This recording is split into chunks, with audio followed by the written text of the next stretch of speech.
እምነት ከንቱ ነው። እምነት ብቻ አይደለም በማስራት ላይ እምነትን ከምግባር ጋር ምግባርን ደግሞ ከእምነት ጋር በማጽናት መጽሐፍ ቅዱስ የሚያስተምረው ይሄንን ነው። ስለዚህ እምነት ብቻ ማለት አይደለም። እምነት ብቻ የሚል መጽሐፍ ቅዱሳዊ ትምህርት የለም። እስከ ሦስተኛው ሰማይ ተለጥጬ መላእክት የሚሰሙትን ቋንቋ ሰማ እንኳ ፍቅር ግን ከሌለኝ ከንቱ ነኝ። ወመንፈስ ቅዱስ አሐዱ አምላክ አሜን። በስመ አብ ወወልድ ወመንፈስ ቅዱስ አሐዱ አምላክ አሜን። በስመ አብ ወወልድ ወመንፈስ ቅዱስ አሐዱ አምላክ አሜን። ክቡራን አበው መነኮሳት፣ መምህራን ወንጌል፣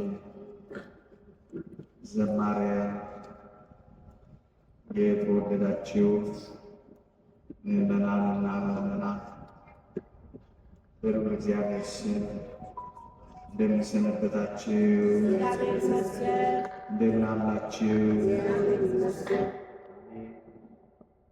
በቸርነቱ የሰበሰበን ስሙን ሰማይ ረዳን አባቶቻችን አምላክ የእኛም አምላክ ልዑል እግዚአብሔር ዘላለማዊ ስሙ የተመሰገነ ይሁን። ለቀደምት አበው ለነቢያት፣ ለቅዱሳን ሐዋርያት፣ ለሐዋርያውያን አበው፣ ለሊቃውንት የገለጸውን ጥበብና ምስጢር ለሁላችንም ይግለጽልን። ከዚህች ዕለት በረከት ረድኤት ለሁላችንም ያሳትፈን። አሜን። ሰምተን ለመጠቀም እግዚአብሔር ይርዳን። አሜን። እንደ እግዚአብሔር ቅዱስ ፈቃድ ባለፉት 4 የትምህርት ጊዜዎች በኦርቶዶክሳዊት ቤተ ክርስቲያን የነገረ ድኅነት አስተምህሮ በመዳን ትምህርታችን ውስጥ ሊጤኑ የሚገባቸው ሀሳቦችና የቅዱሳት መጻሕፍት ኃይለ ቃላት እያነሳን ስንማማር ቆይተናል።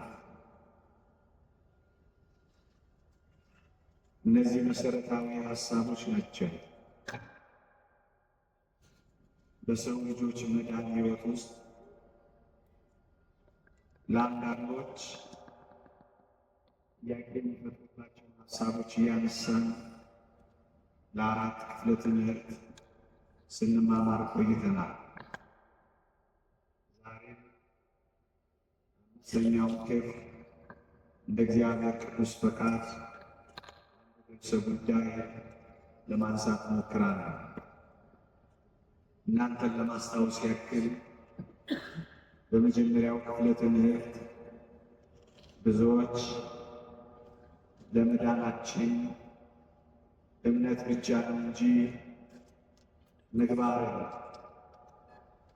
መጠመቅን፣ መቁረብን፣ መጋደልን አያስፈልግም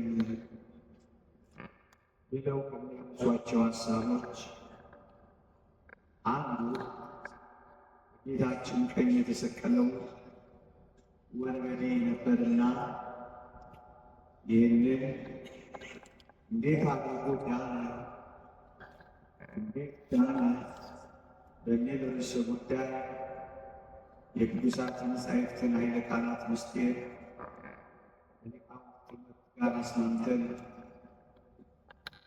ትምህርታችን አይተናል።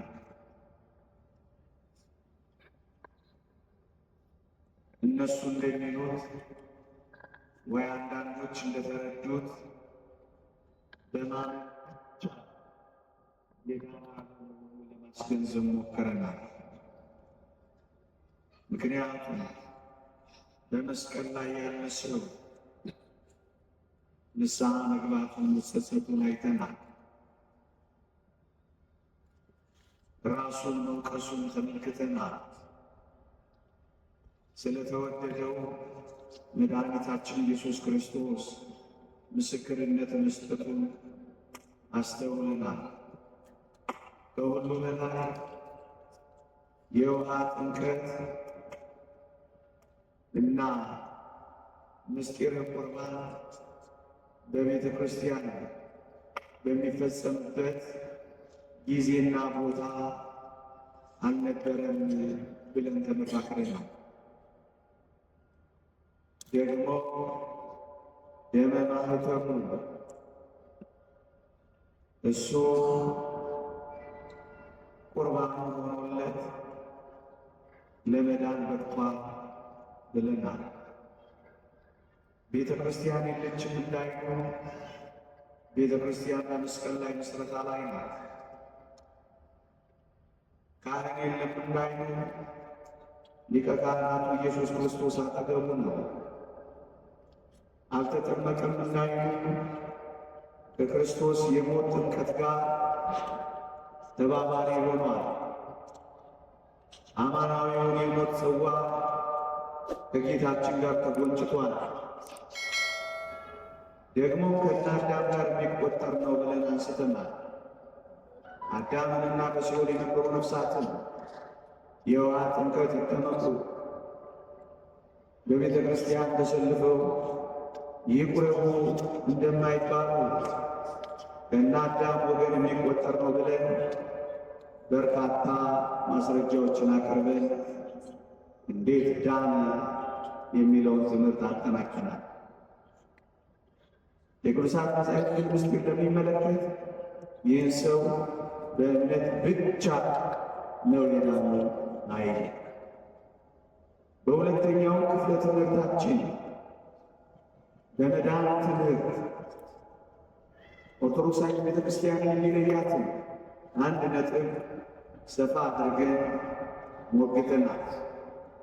አስታውሱ ከሆነ ይልቁንም በፍርሃት ይልቁንም ከእናንተ ስርቅ በፍርሃትና በመንቀጥቀጥ የራሳችሁን መዳን ፈጽሙ የሚለውን ኃይለ ቃል አንስተን መዳን የሚጀመር ነው፣ መዳን የሚፈጸም ነው ብለን አብራርተናል። መዳን በማመን ይጀመራል። መዳን በመጠመቅ፣ መዳን በመቁረብ፣ መዳን መልካም ሥራ በመስራት፣ መዳን በተጋድሎ ይፈጸማል ብለናል። ድናችኋል አዳናችሁም እያሉ የሚጠይቁን አዎ ከጅምላ ኩነኔ ከአዳም በደል ከጥንተ አብሶ እስከ ክርስቶስ ካገቡለት ኃጢአት ድነናል ብቻ ግን አናበቃም። ይህን ብለን የዳንን ነው ደግሞ እንድናለን ብለን መስክረናል። እንድናለን የምንለው በመጨረሻው ዘመን ይገለጽ ዘንድ የተዘጋጀው መዳን የሚለውን ቃል ይዘን ይህንን ነው ቅዱስ ጳውሎስ የራሳችሁን መዳን ፈጽሙ የሚለው ብለን ተማምረን ይልቁንም መዳናችን የሚወስነው ማመናችን ብቻ ሳይሆን ባመነው እምነት መጽናታችን ነው ብለን እስከ መጨረሻው የሚጸና እርሱ ይድናል የሚለውን አንስተናል። ከእርሱ ጋር ብንጸና እንነግሣለን፣ ብንክደው ግን እርሱ ደግሞ ይክደናል የሚለውንም አንስተናል። ስለዚህ መዳናችን የሚወስነው ማመናችን ነው ብቻ የሚሉትን አውግዘን ይልቁንም በማመናችን ላይ መጽናታችንን ጭምር ነው መዳናችን የሚወስነው ብለን ደምድመናል። እንደውም አንድ ሊቅ ታሪክ አስችላችኋለሁ። ታስታውሱ ከሆነ ለክለሳ ያክል 5 ደቂቃ ልውሰድ ብዬ ችግኝን ለመብቀል መተከሉ ብቻ በቂ እንደማይሆን በመድህኑ በኢየሱስ ክርስቶስ ማመን ብቻ በቂ አይደለም። ችግኙ ለመብቀል ችግኙ ለመስደቅ ውሃ መጠጣት፣ ከአረም መከላከል፣ ከነፋስ መጨነቅ እንዳለበት ክርስቲያኑ ለመዳን እንደ ውሃ ጥምቀትን ከአረር እንደመጠበቅ ከኩያት ፍቶታ ከርኩሳት መናፍስት መጠበቅ ያስፈልገዋል ብለናል። ፍግ እንደመያዝ ማዳበሪያ እንደመታቀፍ ቅዱስ ቁርባን መቀበልን ከነፋስ እንደመከላከል መጋደልን ያስፈልገዋል ብለናል። ይልቁንም በጠባቡ በር ለመግባት ተጋደሉ የሚለውን ቃል አንስተናል። ስለዚህ የራሳችሁን መዳን ፈጽሙ ይላል። ስለዚህ ጀምረናል፣ መፈጸም አለብን። ስለዚህ ድነናል፣ ጸድቀናል፣ መንግሥተ ሰማያት ገብተናል ብሎ መፎከር እንደማይቻል አስገንዝበናል። በሦስተኛው ክፍለ ትምህርት አንድ ጠለቅ ያለ ቃል ለማብራራት ሞክረናል። ንዑድ ክቡር የሚሆን ሐዋርያ ጳውሎስ በሮሜ መልእክት ያለ ሕግ ሥራ በእምነት እንዲጸድቁ እንቆጥራለን የሚለውን በማንሳት ያለ ሕግ ሥራ በእምነት እንጸድቃለን ስለሚል በእምነት ብቻ እንጸድቃለን ያለው ይህንን ቃል ይዘን ነው ለሚሉ ወገኖች እውነተኛው የሮሜ መልእክት ትርጓሜ ከአባቶቻችን አጥተን ተርጉመናል። አይሁድ በሕግ ሥራ ጸዳቂዎች ነን ብለው ግዝረትን ፈጽሙ ብለው ያስቸግሯቸው ለአሕዛብ ለምንድን ነው ኦሪትን ፈጽሙ የምትሏቸው? መገረዝም አለመገረዝም አይጠቅምም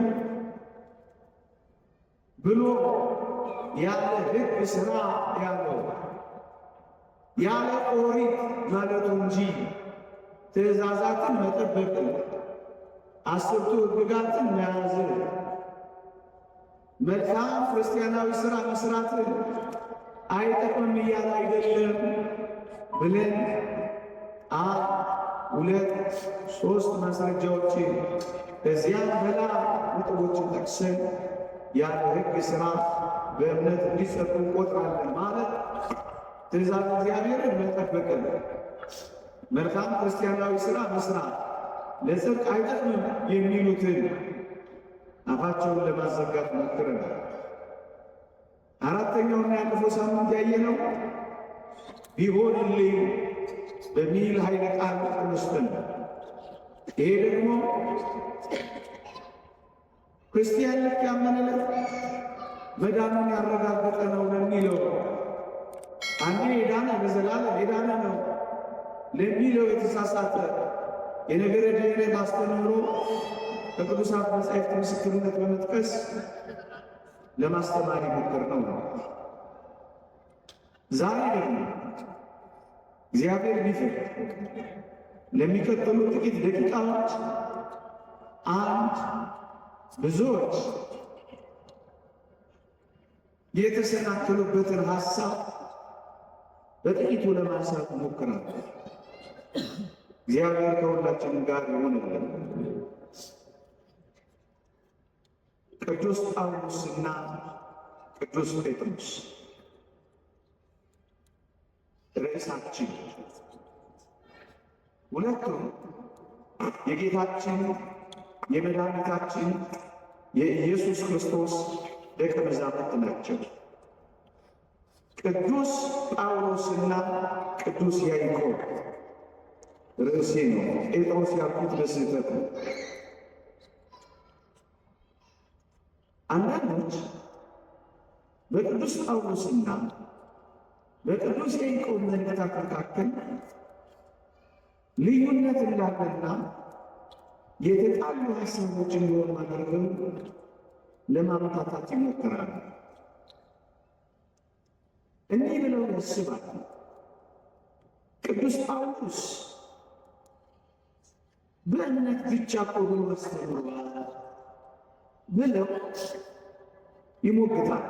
አንድም ቦታ በመጽሐፍ ቅዱስ ጳውሎስ በእምነት ብቻ ሰው ይድናል አላለ። ባለፉት ተከታታይ ትምህርቶች ለማስገንዘብ እንደሞከርኩት የእምነት ሐዋርያ ተብሎ ይጠራል። ቅዱስ ጳውሎስ እምነትን አጉልቶ ሰብኳል። ቅዱስ ጳውሎስ ቅዱስ ያዕቆብ ደግሞ ስራን መሰረት አድርጎ መልካም ስራን አድርጎ የመልካም ስራን ለጽድቅ ጠቃሚነት አብራርቶ አስተምሯል። ይህንን በማገናኘት ቅዱስ ጳውሎስና ቅዱስ ያዕቆብ እኮ በመዳን አስተምህሮት ተጣልተዋል ወይም ተለያይተዋል ብለው የሚያስቡ ወገኖች እሱን ነው ዛሬ በጥቂቱ እንድንፈትሽ የፈለጉት። ጳውሎስና ያዕቆብ የመጀመሪያው የቅዱስ ጳውሎስ የሮሜ መልእክት የእምነት ትምህርትና የቅዱስ ያዕቆብ የያዕቆብ መልእክት የመልካም ሥራ ለጽድቅ ጠቃሚነት ትኩረት ምክንያቱም ምንድን ነው? ለምንድን ነው ቅዱስ ጳውሎስ እምነት ላይ አተኩሮ የጻፈው? ለምንድን ነው ቅዱስ ያዕቆብ መልካም ሥራን ትኩረት አድርጎ የሰበከው? ይህን የምናስተውለው የተወደዳችሁ ኦርቶዶክሳውያን የመልእክቶቻቸውን የመጻፍ ምክንያት በጥንቃቄ ያጠናን እንደሆነ ነው። ለምንድን ነው ቅዱስ ጳውሎስ ለሮሜ ሰዎች፣ ለገላትያ ሰዎች፣ ለኤፌሶን ሰዎች እምነትን በማጉላት ለምን አስተማረ? ለምንድን ነው የሮሜ መልእክት የተጻፈው? ምክንያት ጽሕፈቱን ማጥናት ብዙ ችግሮችን መፍታት ነው። ኦርቶዶክሳውያን ቅዱስ ያዕቆብስ ለምንድን ነው መልካም ሥራ ላይ ያተኮረው? አንደኛ የሁለቱ መልእክታት ምክንያት ጽሕፈት አንደኛው እምነትን ስለማጉላት፣ አንደኛው ምግባርን ለጽድቅ ሥራ ጠቃሚነቱ የገለጹበትን ጭብጥ ማወቅ እንዳትጋጩ ይልቁንም እንዳትጣሉ ማሳያ ነው። አንደኛ ቅዱስ ያዕቆብ መልእክቱን የጻፈው አንዳንድ አማኞች በመልካም ምግባር ተስሟቸው ከስነ ምግባር የወጣ አኗኗራቸውን ለመሸፈን እየሞከሩ እምነት ብቻውን ያድናል ይሉ ስለነበር ለመዳን እምነት ብቻ ሳይሆን መልካም ሥራም ያስፈልጋል እንጂ ለማለት መልካም ሥራ ላይ ያተኮሩ። እደግመዋለሁ። አንዳንዶች በዚያ ዘመን የነበሩ ሰዎች መልእክቲቱን የላከላቸው ሰዎች እምነት ብቻውን እንጂ መልካም ሥራ ለጽድቅ የሚጠቅም አይደለም ባዮች ሆነው ነበረ። በጣም ከስነ ምግባር ውጪ ሆነው በመልካም ሥራ ሕይወት መመላለስ ተስኗቸው በእምነት ብቻ ጸዳቂዎች ነን ባዮች ሆነው ነበሩ ወገኖች። ስለዚህ ነው ቅዱስ ያዕቆብ በእምነት ብቻ ሳይሆን በሥራ እንጂ ነው የሚጸደቀው የሚል መልእክት የጻፈው። እኒህ ላሉ ጽድቅን ማፌዣ ላደረጉት ለአንዳንድ ሰዎች ተግሳጽ ይሆን ዘንድ ነው የቅዱስ ያዕቆብ መልእክት የተጻፈው። የፕሮቴስታንት ቤተ እምነት መስራች የነበረው ሉተር እንኳን ሳይቀር የቅዱስ ያዕቆብን መልእክት እጅግ ከመጥላቱ የተነሳ የገለባ መልእክት እያለ ይጠራት እንደነበር ታሪክ ያስታውሳል። ኤፒስቶል ኦፍ ስትሮ ይላል። የገለባ መልእክት ናት ይላል የቅዱስ ያዕቆብን መልእክት።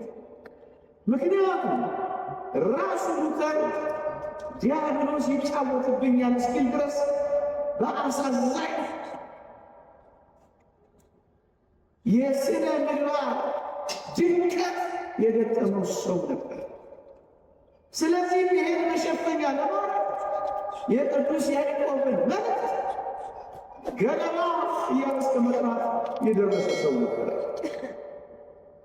በዚህም ዘመን የቅዱስ ያዕቆብ መልእክት ስለ ጽድቅ ሲጠቀስላቸው አንዳንዶች የሚያንገፈግፋቸው በስነ ምግባር መኖር ስለተሳናቸው ነው።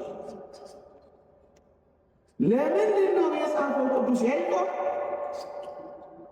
ምክንያቱ ጽሕፈቱ በስነ ምግባር መኖር የተሳናቸው ሰዎች በእምነት ብቻ እንድናለን ባዮች ስለሆኑ ለእነሱ መልስ ለመስጠት፣ እነሱን ለመገሰጽ፣ እነሱን አደብ ለማስገዛት ነው የጻፈው። በኋላ መለከት ማለት ቅዱስ ጳውሎስስ ለምንድን ነው እምነት ላይ አተኩሮ የጻፈው? ለምንድን ነው? ይሄኛው መልካም ሥራ ለጽድቅ፣ ይሄኛው እምነት ለጽድቅ አጉልተው ያሳዩት ቅዱስ ጳውሎስስ ለምንድን ነው ካላችሁ፣ በሦስተኛው ክፍለ ትምህርቴ ለማብራራት እንደሞከርኩት አይሁድ የሕግን ሥራ በመጠንቀቅ የማይታመኑ ነበሩና ክርስትናን የተቀበሉትን አሕዛብ ለጽድቅ የአይሁድን ሥርዓት መከተል አለባችሁ በማለት አሕዛብን አውከዋቸው አናስገባም ብለው በር ዘግተውባቸው ነበር። ታስታውሳላችሁ። ካልተገረዛችሁ አትድኑ ይሏቸው ነበር። ለጽድቅ የኦሪትን ሥርዓት መፈጸም መገረዝ፣ አትንኩ፣ አትቅመሱ የሚባሉ ትእዛዛትን ካልፈጸማችሁ ጽድቅን አታገኙ ይሏቸው ስለነበር ለዚህ ነው ቅዱስ ጳውሎስ የአይሁድን ግዝረት መፈጸምና ሌሎች ሥርዓቶቻቸውን ማድረግ የጽድቅ ቅድመ ሁኔታ አድርገው ለነበሩት ለአይሁድ ቅዱስ ጳውሎስ አሕዛብን ለማቅረብ ወደ ዘላለማዊ ሕይወት ለማስገባት እምነትን በማጉላት በኦሪት ያለው ጽድቅ መስበር ነበረበት። ተገረዙ የሚሉትን፣ አትንኩ አትያዙ የሚሉትን ሕግ ብለው የተቀመጡትን ለማብራራት ሞክሬያለሁ። እምነትን አጉልቶ ኢየሱስ ክርስቶስን በማመናቸው ወደ ጽድቅ ይቀርባሉ እያለ አስተማራቸው። ይሄን ብሉ፣ ይሄን አትብሉ፣ ይሄን ብሉ፣ ይሄን አትንኩ፣ ግዝረትን ፈጽሙ አትፈጽሙ ለሚሉት ጥልቅ የአይሁድ ሙግቶች ጥልቅ ትምህርት በመስጠት እምነትን በማጉላት የሮሜ መልእክት፣ የገላትያ መልእክት፣ የኤፌሶንን መልእክት ጻፈላቸው። እንደውም የኤፌሶን መልእክቱ አይሁድን ሲወቅስ በሕግ ልትጸድቁ የምትፈልጉ ከክርስቶስ ጸጋ ተለይታችሁ ወድቃችኋል አላቸው።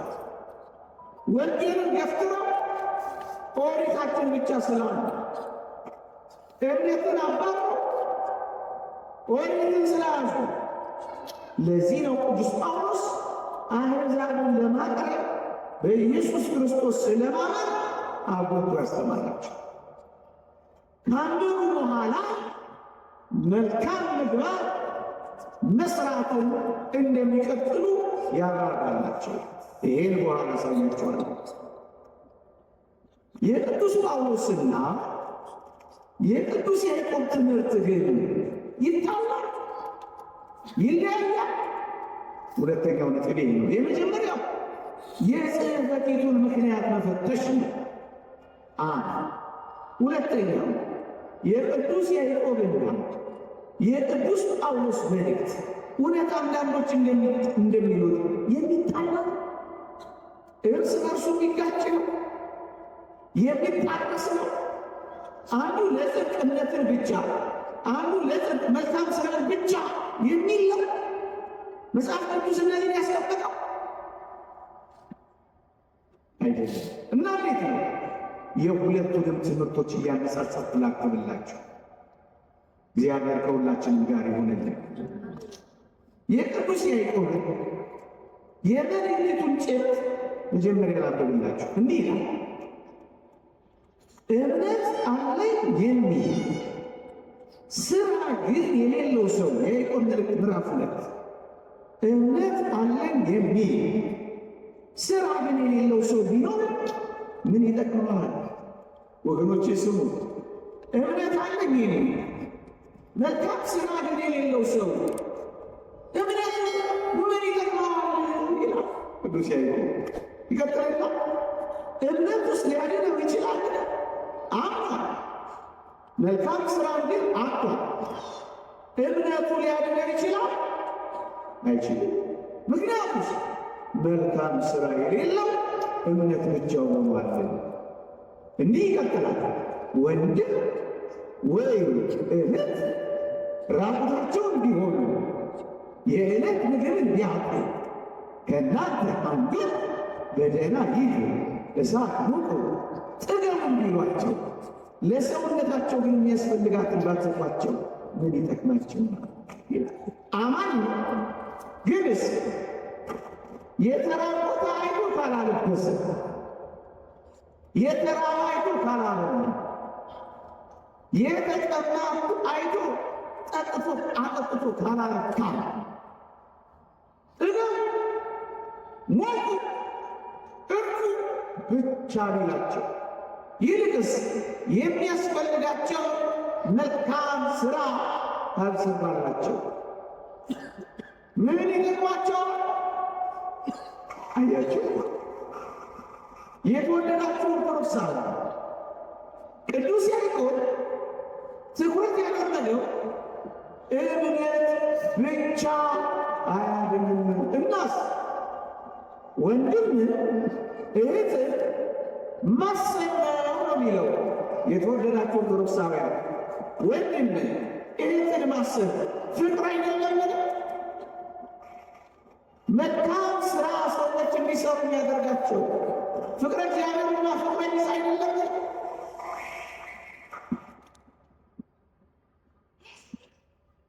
መልካም ስራ መስራት ሰውን መውደድ አይደለም? ማቅስ ማቃ ማቃ እነዚህ መልካም ስራዎች ምንጫቸው ነጣቸው ፍቅር ነው። እዩ፣ ወንድም ወይም እህት ራቁታቸውን ቢሆኑ የዕለት ምግብ ቢያጡ ነው የሚለው። ፍቅር ባታሳዩአቸው ነው የሚለው ቅዱስ ያዕቆብ። እምነት ከመልካም ስራ ጋር፣ እምነት ከፍቅር ጋር ነው እንጂ የሚያድነው እምነቱስ ምን ይጠቅመዋል ነው የሚለው የቅዱስ ያዕቆብ መልእክት። የጭብጡ ትምህርት እምነትና ፍቅር የሚል ነው። ይሄው ተመልከቱ። ቅዱስ ያዕቆብ ቅዱስ ጳውሎስ እስካላችሁ ወይ ቅዱስ ጳውሎስ በጥልቀት የሚያስተምረው እምነትንና ፍቅርን እደግመዋለሁ። እምነትንና መልካም ስራ ነው። ወአዲን ተትሄይስ ፍኖተ ብሔረክሙ፣ ከሁሉ የምትበልጠው መንገድ አሳያችኋለሁ ይላል አንደኛ ቆሮንቶስ ምዕራፍ 12 መጨረሻው ቁጥር ላይ። ከሁሉ የምትበልጠው መንገድ ምንድና? ፍቅር ናት ብሎ ይዘረዝራል። ወገኖቼ እንዲያውም ምን ይላል? ትንቢትም ቢኖር ምስጢርንም ሁሉና እውቀትንም ሁሉ ባውቅ ተራሮችን እስካፈርስ ድረስ እምነት ቢኖረኝ ፍቅር ግን ከሌለኝ ከንቱ ነኝ ይላል። የተወደዳችሁ ኦርቶዶክሳውያን፣ የያዕቆብን መልእክት ላስታውሳችሁማ በሞቴ እምነት አለ የሚል ስራ ግን የሌለው ሰው ቢኖር ምን ይጠቅመዋል የሚለውን አስታውሱ። ያዕቆብን መልእክት ይህን ደግሞ ተመልከቱ። ተራሮችን እንኳን እስካፈርስ ድረስ እምነት ቢኖረኝ ፍቅር ግን ከሌለኝ ከንቱ ነኝ። ታዲያ የቅዱስ ያዕቆብና የቅዱስ ጳውሎስ መልእክት ፍቅር ላይ ማተኮራቸው ከእምነት ጋር ፍቅርን አብረው መስበካቸው አይደለም። ታዲያ ለምንድን ነው አንዱን የእምነት ብቻ አስተማሪ አንዱን የምግባር ብቻ አስተማሪ እያደረጉ የሚለያዩአቸው? አያቸው። ተራሮችን እስካፈርስ ድረስ እምነት ቢኖረኝ ፍቅር ግን ከሌለኝ ከንቱ ነኝ እኮ ነው። እምነት ፍቅር ከሌለኝ ከንቱ ነኝ እኮ ነው። መልካም ስራ የሌለው እምነት ከንቱ ነው። ክርስቲያናዊ መልካም ስራ የሌለው እዩ የአይን ግን መልካም ስራ አይደለም የሚለው እሱ ተገረዙ የሚለው እሱን አይደለም የሚለው አምነው የሚሰሩትን መልካም ስራ ነው ቅዱስ ጳውሎስ እያለ ነው። ፍቅር ግን ከሌለኝ ከንቱ ነኝ ለምን ቅዱስ ምንድን ነው? እምነት አለ ግን ስራ ግን የሌለው ሰው ቢኖር ምን ይጠቅመዋል? ወንድም ወይም ተረጣቸው ቢሆን ያለው እኮ ፍቅርን እኮ ነው ያለው። ወገኖቼ ቅዱስ ጳውሎስ የተወደዳቸው ኦርቶዶክሳውያን አንድ እውነተኛ ጭብጥ ያዙ። ቅዱስ ጳውሎስ እምነት የሚለው እምነት ብቻ ማለት አይደለም። አንዳንዶች እምነት የሚለውን የመጽሐፍ ቅዱስ ቃል እምነት ብቻ ወደ ማለት ቀይረውታል። እምነት ብቻ ማለት አይደለም። እና ምን ማለት ነው ካላችሁ ይህን የእግዚአብሔር ቃል ስሙልኝ። ገላትያ መልእክት ምዕራፍ 5 ቁጥር 6 ላይ ቅዱስ ጳውሎስ እምነት የሚለው ምንድን ነው ካላችሁ ቅዱስ ያዕቆብ የሚለው ነው የሚለው ምን ለአንብብላችሁ ገላትያ ምዕራፍ 5 ቁጥር 6 በክርስቶስ ኢየሱስ ሆኖ በፍቅር የሚሰራ እምነት ነው የሚለው እምነት ብቻ ታታረም እና በፍቅር የሚሰራ እምነት እሱ ምን ማለት ነው? ወንድም ወይም እህት ራቁታቸው እንዲሆኑ ምግብን ቢያጡ የሚለው እኮ ነው። በፍቅር ካልሰራ እምነት ከንቱ ነው። እምነት ብቻ አይደለም። አያቸው ቅዱስ ጳውሎስ ቅዱስ ያዕቆብ አንድ ነገር ላይ ያተኮሩት በፍቅር የሚሰራ እምነት ነው። እምነቱ ብቻውን ሊያደርገው ይችላል? አይችልም። በፍቅር የሚሰራ እምነት እንጂ እምነት ብቻ ነው አይደለም። ተራሮችን እስካፈስ ድረስ እምነት ቢኖረኝ ፍቅር ግን ከሌለኝ ከንቱ ነኝ። ሥጋዬን ለእሳት አሳልፌ ብሰጥ ሰማያዊት ብሆን እንኳን ፍቅር ግን ከሌለኝ ከንቱ ነኝ።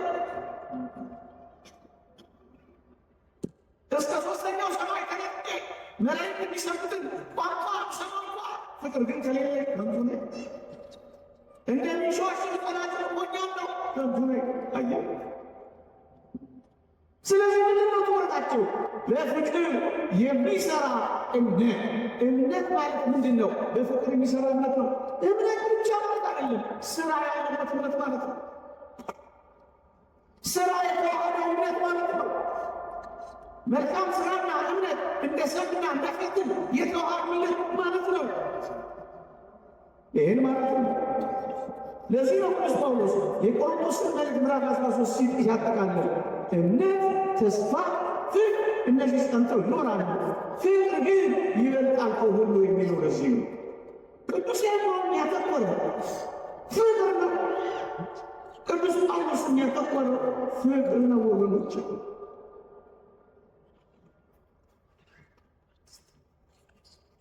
ይህን ሁለተኛ ያሳያችሁ የትምህርቶቻቸው ንጽጽር ተመሳሳይ መሆኑን አሳያችሁ።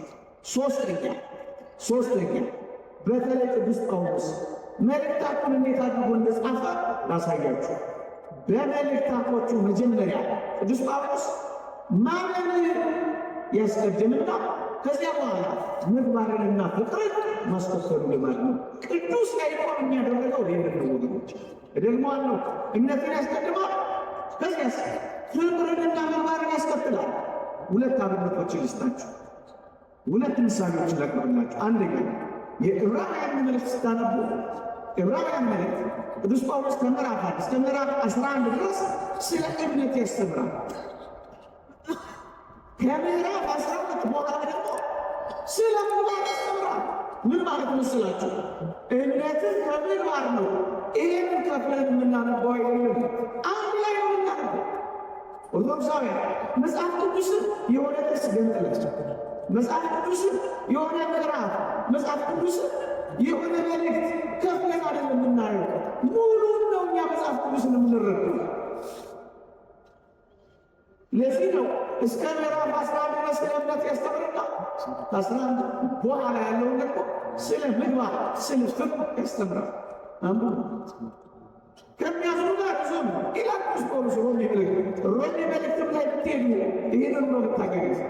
ስለ እምነት ያስተምርና ልክ ከምዕራፍ 11 በኋላ ስለ ፍቅር ማስተማር ይጀምራል። ፍቅር ለባልንጀራው ክፉ አያደርግም። ፍቅር የሕግ ፍጻሜ ነው። ከሚያዝኑ ጋር ጽኑ፣ ከሚደሰቱ ጋር ተደሰቱ እያለ ስለ ፍቅር ደግሞ ማስተማር ይጀምራል። ምን ማለት ነው? አጠቃላይ የቅዱስ ያዕቆብ የቅዱስ ጳውሎስ መልእክት አንድ ነገር በማጽናት ላይ እምነትን ከምግባር ጋር ምግባርን ደግሞ ከእምነት ጋር በማጽናት መጽሐፍ ቅዱስ የሚያስተምር አይደለም። ስለዚህ እምነት ብቻ ማለት አይደለም። እምነት ብቻ የሚል መጽሐፍ ቅዱሳዊ ትምህርት የለም። አንድ ቦታ እምነት ብቻ የሚል አታገኙት። በኋላ አሳያችኋለሁ። አሁን የቅዱስ ጳውሎስንና ባጭሩ የቅዱስ ያዕቆብን መልእክት ንጽጽር ከሰማን በኋላ እስኪ ሌሎች የመጽሐፍ ቅዱስ ክፍሎች ወይም ሌሎች የሐዋርያት መልእክት ደግሞ ከእነዚህ ከሁለቱ የተለየ ነው። እንዴት አድርገው ነው የሚያስተምሩት? መዳናችን እንዴት አድርገው ነው የገለጹት? እሱ አንድ ምስክርነት እናመጣበት። ቅዱስ ያዕቆብና ቅዱስ ጳውሎስ አልተጣሉም ብለን የትምህርታቸውን ንጽጽር አሳየ። ሌላ ምስክርነት በደጋፊነት ደግሞ እናመጣለን። ሁሉም የመጽሐፍ ቅዱስ ትምህርቶች አንድ እውነት እንዳላቸው በዚህ እንረዳለን። ማን ነው እሱ? ቅዱስ ጴጥሮስን እናንሳ። ሁለተኛ ጴጥሮስ መልእክት ምዕራፍ 1 ከቁጥር 5 እስከ 11 ላይ እንዲህ የሚል አስደናቂ ቃል ተቀምጧል። ቀስ ብላችሁ ተከታተሉ። ትምህርቴን እየጨረስኩ እንዲህ ስለዚህ ምክንያት ትጋትን ሁሉ እያሳያችሁ በእምነታችሁ በጎነትን ጨምሩ፣ በበጎነትን እውቀትን፣ በእውቀትን ራስን መግዛትን፣ ራስንን በመግዛት መጽናትን፣ በመጽናትም እግዚአብሔርን መምሰልን፣ እግዚአብሔርን በመምሰል የወንድማማች መዋደድ፣ በወንድማማች መዋደድ ፍቅርን ጨምሩ። እነዚህ ነገሮች ለእናንተ ሆነው ቢበዙ በጌታችን በኢየሱስ ክርስቶስ እውቀት ሥራ ፈቶችና ፈራጅ ልጆች እንዳትሆኑ ያደርጓቸዋል። እነዚህ ብታደርጉ ከቶ አትሰናከሉ፣ እንዲሁ ወደ ዘላለሙ ወደ ጌታችን መንግሥት መግባት በሙላት ይሰጣቸዋል። አያችሁ፣ ቅዱስ ጴጥሮስ የሁለቱንም ትምህርት ምስክርነት እንዴት እንዳረጋገጠልን ተመልከቱ። በእምነት ላይ ይሄን ጨምሩ ይሄን ጨምሩ ሲል ቆየና መዋደድ፣ የወንድማማች መዋደድ፣ በወንድማማቾች መዋደድን ፍቅርን ጨምሩ። እነዚህ ነገሮች ለእናንተ ሆነው ቢበዙ በጌታችን በኢየሱስ ክርስቶስ እውቀት ሥራ ፈቶችና ፍሬ ቢሶች እንዳትሆኑ ያደርጋቸዋል። ታለሞላ ወደ ጌታችን መንግሥት መግባት በሙላት ይሰጣቸዋል ይላል። በምን ላይ? በእምነት ላይ ፍቅርና የወንድማማች መዋደድና መልካም ሥራ በዚህ መካከል የሚደረገው መልካም ሥራ ማጽናትና በእነዚህ ምን ታደርጋላችሁ? ወደ ዘላለም መንግሥት መግባት ይሰጣችኋል። በእምነት ብቻ መቻል። እነዚህ ሁሉ ለእናንተ ሆነው ቢበዙ ፍሬ ቢሶች እንዳትሆኑ ያደርጓችኋል፣ ገለባ እንዳትሆኑ ይጠቅሟችኋል። አያቸው። እነዚህ የቅዱሳት መጻሕፍት ቃላት በሙሉ በአንድ ላይ ተሰፍተው እንጂ ቢተረጎሙ አንድ ክርስቶስ ነው ይሄ ነው ተብሎ አይበየንም። የተጣሉ እንዳይመስሉ አያቸው።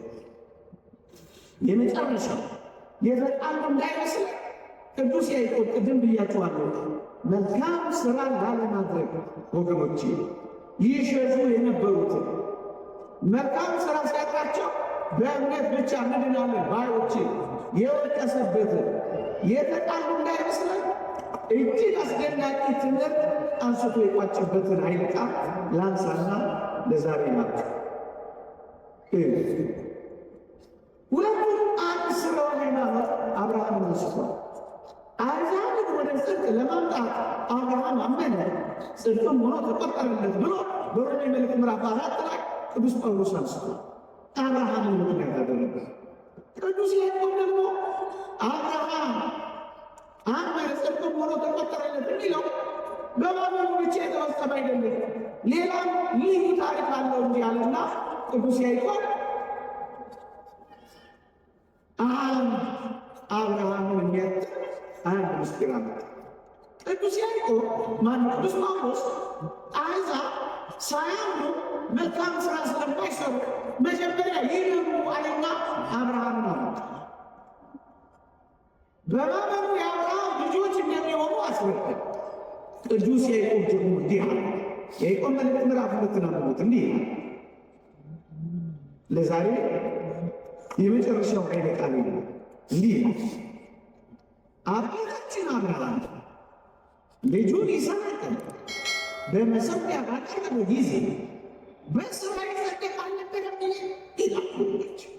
የአብርሃም ጽድቅ በእምነት ብቻ እንዳይመስላችሁ፣ ይልቁንም ልጁን ይስሐቅን በመሠዊያ ባቀረበ ጊዜ በሥራ ይጸድቅ አልነበረም ይላችኋል። አያችሁ፣ እኛ የቅዱስ ጳውሎስ መልእክት ብቻ አንቆም፣ ደግሞ ፈቀቅ ብለን የቅዱስ ያዕቆብን መልእክት እናነባለን እንጂ ለምን አብርሃምን የእምነት የጽድቅ ምልክት አድርጎ እንዳቀረበ አሕዛብን ወደ እምነት ለማድረግ የተደረገ እንደሆነ እናውቃለን። ከዚህ ፈቀቅ ብሎ ደግሞ አብርሃም እንኳን በእምነት ነው ያለው ጳውሎስ ብለው እንዳይሞግቱ በሥራ የጸደቀ አልነበረም ይልና እንዲህ ይላል፣ እምነት ከሥራ ጋር አብሮ ያድር እንደነበረ ይላል። አያችሁ፣ ጽድቅ የሚፈጸመው እምነት ከሥራ ጋር አብሮ ሲደረግ ብቻ ነው ወገኖች። ኦርቶዶክሳዊ ቤተክርስቲያን ይህን ነው የምትለው። ባለፈው እንዳልኳቸው እንደ ሰነፎቹ በእምነቴ ብቻ፣ እንደ ትምክህተኞቹ በሥራዬ ብቻ ትልቅ ኦርቶዶክስ ቤተክርስቲያን እምነትን ከሥራ ጋር በማማድ ይሄው እምነትን ከሥራው ጋር አብሮ ያደርጋል ነበር የሚለው እኮ ነው የሚለው።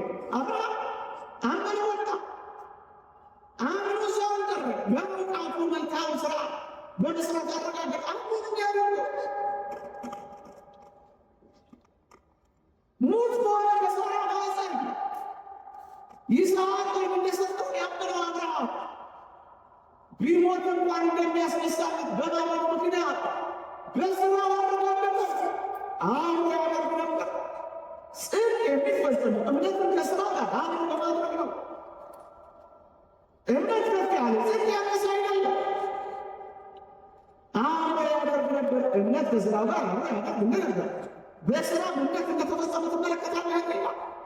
እምነት የሚፈጸመው በመሥራት ነው፣ ካልሰራስ አይፈጸምም።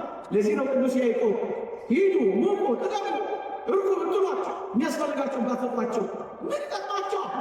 እምነቱ ይጠቅማልን? አየህ፣ በሥራ ካልተፈጸመ አይጠቅም። መጽሐፍን አብርሃምም እግዚአብሔርን አመነ ጽድቅም ሆኖ ተቆጠረለት ያለ ተፈጸመ። በዚህ የተፈጸመውን አየህ፣ የቅዱስ ጳውሎስን ንባብ ጨርሰው ቅዱስ ያዕቆብ የእግዚአብሔር ወዳጅ ተባለ። ከዛ በጣም አስደናቂ ቃል ይናገራል። መዝጌ ሁላችሁም ይሄ ኦርቶዶክሳውያን በሕሊናችሁ ያዙ። ሰው በእምነት ብቻ ሳይሆን በሥራ ሊጸድቅላችሁ ተሰጠው። ደግሞ በእምነት ብቻ በእምነት ብቻ ጽድቅ የሚል የለም። ብዙ የፕሮቴስታንቶች ብዙ የታደሶችን መጽሐፍ ትምህርቱ አጥሞ ማለት አይደለም። በእምነት ብቻ ነው የሚሉት። የለም፣ የሐሰት ትምህርት ነው፣ የአጋንንት ትምህርት ነው። የአጋንንት ትምህርት እያደመጡ ሃይማኖትን ይክዳሉ የሚለው ተፈጽሞባቸው ምንድን ነው የሚለው? ሰው በእምነት ብቻ ሳይሆን የሚለው በሥራ እንዲጸድቃላችሁ። ይቀጥልና ምን ይላል? ከነፍስ የተለየ ሥጋ የሞተ እንደሆነ ሁሉ እንዲሁ ከሥራ የተለየ እምነት የሞተ ነው ብሎ ያበቃል። ስለዚህ ቅዱስ ያዕቆብ ቅዱስ ጳውሎስ አልተጣሉም። እንደው ተደጋጋሚ ሆነው በእምነት ብቻ ሳይሆን በሥራም እንደሚጸደቅ በፍቅር እንደሚጸደቅ ነው የገለጹት። ይቆያል። የእግዚአብሔር ቸርነት የእመቤታችን አማላጅነት ቅዱሳን በረከት ለጌታ ይመለስ። በሚቀጥለው ሳምንት የዚህን ክፍል ምናልባት እንዳላበዛባችሁ በመስጋት የመጨረሻውን ክፍል አስተምረን እንደገና ሌላ ቀን ደግሞ እንደዚሁ እንመለሳለን። እግዚአብሔር ከሁላችን ጋር ይሁን። አሜን አሜን። አባስ